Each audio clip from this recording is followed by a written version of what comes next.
আরে ভাই, জিয়ার সৈনিক কি এক হবে? কেজরিওয়ালও এখন আমাদের সাথে এক। বক্তৃতা শুনেছেন না? সমস্ত নেতাদের গ্রেপ্তার করে শেখ হাসিনা জিতেছে। কেজরিওয়াল বলছে এই অবস্থা যদি চলে তাহলে তার দেশও বাংলাদেশ হয়ে যাবে। মানে বাংলাদেশ এতই খারাপ একটা দেশ যে ওরা বলছে ভারতবর্ষ জুড়ে এখন বাংলাদেশে এই যে লুটতরাজ যা যা চলছে এগুলোর চর্চা চলছে। বাংলাদেশ নাকি বিশ্বের দরবারে মাথা উঁচু করে দাঁড়িয়ে আছে।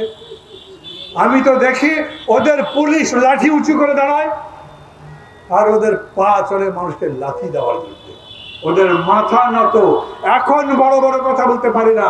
এখন আর বলে না আমরা 5 বছরই ক্ষমতায় থাকবো। কেন? আপনার কাছে তো টাকাই নাই।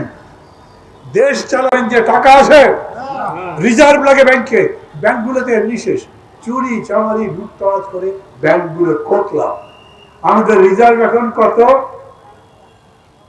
আমি বলি ওটা 13 বিলিয়নের নিচে। পুরো সংখ্যা বলে না। আগে বললেই খুব চটপট করতো। কি বলে শ্রীলঙ্কা হবে দেশ? আমরা এখন $48 বিলিয়ন রিজার্ভ রাখি। এখন কত বলেন না একবার? বলতে পারবে না, কারণ বাংলাদেশ ব্যাংক নিজেই বলেছে নিজেদের কাছে টাকা নেই দেখে চীনের কাছে ধর্ণা দিয়েছেন আমাদের টাকা দাও। ওরা বলেছে টাকাও দিতে পারবো না, ডলারও দিতে পারবো না, আমাদের কারেন্সি ইউয়ান নেন। ইউয়ান নিয়ে কি হবে? ওই ইউয়ান দিয়ে বাইরের দেশকে পেমেন্ট দেওয়া যাবে? যাবে না। অতএব ওইটা নেবে কি নেবে না এমনি কষ্টে আছে। ওই যে বলে না শ্যাম রাখি না কুল রাখি, চীনকে রাখি না ভারতকে রাখি, তিস্তা প্রজেক্ট চীনকে দেবো না ভারতকে দেবো, এমন রশি টানাটানি, কোমরের মধ্যে দড়ি লেগেছে। ওরা এখন আউ করতে পারে না, নড়াচড়াও করতে পারে না। এইসব দিয়ে এখন আর বলে না আমাদের সম্পর্ক রক্তের সম্পর্ক, 1000 বছরের সম্পর্ক। চীন বলে ভাই তোদের 1000 বছরের সম্পর্ক আমি বুঝি না, 1 বছর আগে আমাকে যে বলছিলি তিস্তা দিবি তার কি হলো? এগুলোর কোনো জবাব নেই। এখন বাংলাদেশের রিজার্ভের এই পরিমাণ ধরেন খুব যদি টেনে টেনে যেতে থাকে 1 বছর বাংলাদেশ সরকারের রাজকোষে কিছু টাকা থাকবে, তারপরে হুড়মুড় করে এই সরকার ভেঙে যেতে বাধ্য।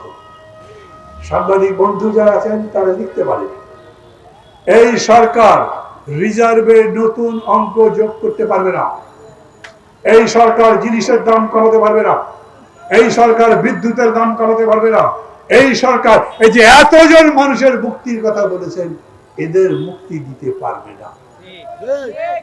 আমি বহুদিন বহু জায়গায় সভা করে বলেছি বেগম জিয়াকে যদি আজকে এখন মুক্তি দেয় আর আপনারা যদি একটা মাইক দিয়ে শহরে বলেন আজ বিকালে রেস করছে বেগম জিয়া আসবেন আপনাদের সঙ্গে দেখা করতে, দুটো কথা বলতে, রেস করছে, জায়গা দিতে পারবেন না?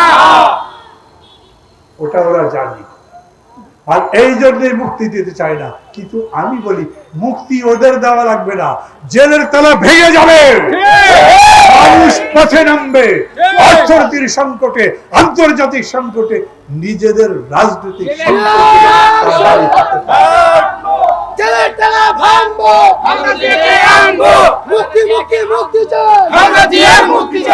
কথা কিন্তু এটাই, পুতু পুতু করে হবে না। কারণ উনি ক্ষমতায় ছাড়বেন না, ক্ষমতা ছাড়লে ক্ষমতা ছাড়ার পর ঘর থেকে বেরোতে পারবে না আওয়ামী লীগের নেতারা। অতএব তারা ছাড়তে চায় না। অতএব ওই যে বললেন না জেলের তালা ভাঙবেন, আমি কয়েকদিন আগে বিদ্যুৎ নিয়ে একটা সেমিনার করেছিলাম।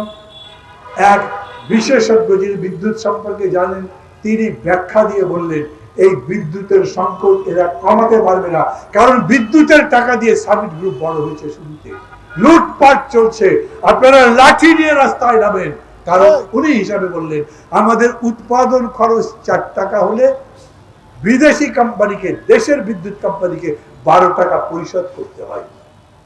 হাজার হাজার কোটি টাকা বিদ্যুৎ কোম্পানিগুলো পায়, বিদেশিরা পায়, বিভিন্ন দেশ আমাদের কাছে যত টাকা ঋণ পায়, কোন দিন কলায় ধরবে টাকা দেয়, না হলে ছাড়ছি না, কারণ টাকা দিতে পারছে না।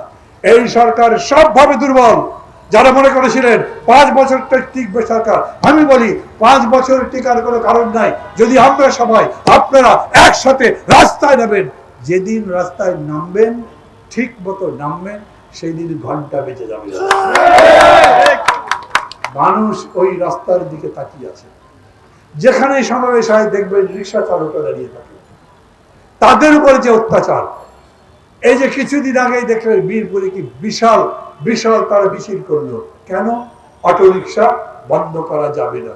তোর আগে তো আনতে দিয়েছিস, তখন মানা করিস নি। এখন ওদেরকে আপডেট করলেই হয়, টায়ার গুলো শক্ত করো, একটু ট্রেনিং দাও। বাস যারা চালায় তাদেরই ট্রেনিং নাই, আর এদের পেটে লাথি মারার চেষ্টা কেন?